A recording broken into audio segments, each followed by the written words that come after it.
আজ আমি তোমাদের সাথে শেয়ার করতে যাচ্ছি একেবারে সহজ, দ্রুত আর সুস্বাদু একটা রেসিপি, সুজির মিষ্টি। আমাদের রান্নাঘরে সুজি সবসময় থাকে, কিন্তু অনেকে জানি না খুব অল্প উপকরণ দিয়ে মাত্র 10 মিনিটে এই সুন্দর মিষ্টি তৈরি করা যাবে। আসসালামু আলাইকুম, কেমন আছো তোমরা সবাই? নতুন একটি রেসিপিতে তোমাদের সবাইকে স্বাগত জানাই। হাতে মাত্র 10 মিনিট থাকলে এই নরম সুস্বাদু সুজির মিষ্টি খুব সহজেই বানিয়ে ফেলা যায়। যারা ট্রাই করে দেখেছো অবশ্যই আমাকে কমেন্টে জানিও, যারা কোনোদিন ট্রাই করনি আমার ভিডিও দেখে খুব সহজেই বানিয়ে ফেলতে পারবে। চলো তাহলে ভিডিওটা শুরু করি। ভিডিও শুরু করার আগে একটাই রিকোয়েস্ট, চ্যানেলটিকে যদি সাবস্ক্রাইব না করে থাকো তাহলে সাবস্ক্রাইব করে দিও, আর ফেসবুক থেকে দেখলে পেজটাকে ফলো করতে ভুলো না।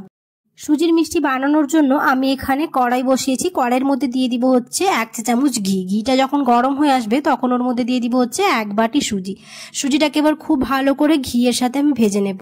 তোমরা এখানে নিজেদের পছন্দ মতো কালার করে সুজিটাকে ভেজে নিতে পারো, একটুখানি ব্রাউন কালার করে। তবে আমি ওই 2 থেকে 3 মিনিট ভেজেছি, খুব বেশি একটা ব্রাউন কালার করিনি। সুজিটা যখন খুব ভালোভাবে ভাজা হয়ে গেছে 1/4 কাপ আমি এখানে চিনি অ্যাড করেছি, আর দিয়ে দিব হচ্ছে 1 চিমটে নুন দিয়ে খুব ভালো করে মিশিয়ে নেব। তবে এখানে নিজেদের পছন্দ মতো মিষ্টিটা কম বেশি করে নিতে পারো। যারা বেশি মিষ্টি পছন্দ করো তাহলে এখানে কমিয়ে বাড়িয়ে নেবে। আর দিয়ে দিলাম হচ্ছে 1/2 চা চামচ এলাচ গুঁড়ো, এটা ফ্লেভারের জন্য, এটা পুরোপুরি অপশনাল, তোমরা চাইলে এটা স্কিপ করতে পারো। খুব ভালো করে মিশিয়ে নিয়েছি আমি। এবার দিয়ে দিব হচ্ছে 1 কাপ লিকুইড দুধ। লিকুইড দুধ দেওয়ার পরে আবারও খুব ভালো করে মিশিয়ে নেব। আস্তে আস্তে নেড়ে চেড়ে একসাথে মিশে যখন ঘন হতে শুরু করবে তখনই বুঝবো মিষ্টি প্রায় তৈরি। তো এখন আমি খুব ভালো করে এরকম করে নাড়িয়ে চাড়িয়ে একটু ঘন করে নেব। আর গ্যাসের ফ্লেমটাকে কোনো মতে হাই করব না, লো টু মিডিয়ামের মাঝামাঝি রেখে আমরা অনবরত এরকম নাড়াচাড়া করব যতক্ষণ না কড়াইয়ের গা থেকে ছেড়ে আসছে। যখন এটা খুব ভালোভাবে আমাদের মেশানো হয়ে গেছে আর একটুখানি শুকনো ভাব হয়ে এসছে তখন এর মধ্যে অ্যাড করলাম হচ্ছে 1 প্যাকেট গুঁড়ো দুধ দিয়ে আবারও খুব ভালো করে মিশিয়ে নেব। তবে গুঁড়ো দুধ দিলে খেতে ভালো লাগবে, তোমরা যদি চাও তাহলে এমনিও রেখে দিতে পারো, গুঁড়ো দুধটাকে স্কিপ করতে পারো। আবারও খুব ভালো করে মিশিয়ে নেব আর ঘন হয়ে যাওয়া পর্যন্ত অপেক্ষা করতে থাকবো। কড়াইয়ের গা থেকে ছেড়ে আসা পর্যন্ত আমরা এরকম অনবরত নেড়ে চেড়ে দেবো।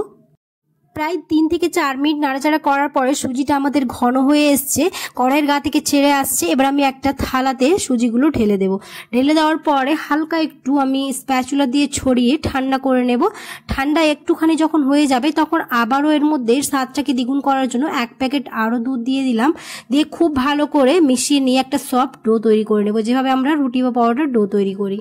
সত্যি বলতে এই রেসিপির সবচেয়ে সুন্দর ব্যাপার হলো খুব কম সময়ে বানানো যায়। অতিথি হঠাৎ এলে বা পরিবারের সবার জন্য মিষ্টি খাওয়ার মন চাইলে এই রেসিপি একেবারেই পারফেক্ট। এখানে আমি একটা লম্বা মতো ডো করে নিয়েছি, এবার একটু একটু করে নিয়ে গোল গোল লাড্ডুর মতো দিয়ে দেবো। আমি এখানে 2 রকম ভাবে বানিয়েছি, লম্বা লম্বাও বানিয়েছি আর গোল। তোমরা চাইলে এখানে নিজেদের পছন্দ মতো মিষ্টির শেপ দিয়ে দিতে পারো, তো আমি 2 রকমেরই বানিয়ে তোমাদের দেখাবো। এবার আমি এরকম গোল গোল করে নিয়ে ওপরে আমি একটুখানি গুঁড়ো দুধের কোটিং দিয়ে দিচ্ছি। তার জন্য একটা পাত্রে আমি গুঁড়ো দুধ নিয়েছি, তবে তোমরা চাইলে এমনিও রেখে দিতে পারো। তো আমি এরকম কোটিং করেছি কি দেখতে ভালো হবে তার জন্য। এরকম করে আমি সবগুলো বানিয়ে নেব। অপরদিকে আমি এই মিষ্টির লম্বা লম্বা শেপ দিয়েছি, আমি 2 রকম ভাবে বানিয়েছি, তবে এখানে নিজেদের পছন্দ মতো তোমরা শেপটা দিয়ে দিতে পারো। আর দেখতে পেলে কত সুন্দর আর কত সহজ এই মিষ্টি বানানো, যে কেউ প্রেমে পড়ে যাবে এই মিষ্টি থাকলে। এখানে আমি কয়েকটা গোল গোল করে বানিয়েছি আর কয়েকটা বানিয়েছি হচ্ছে এরকম লম্বা মতো করে।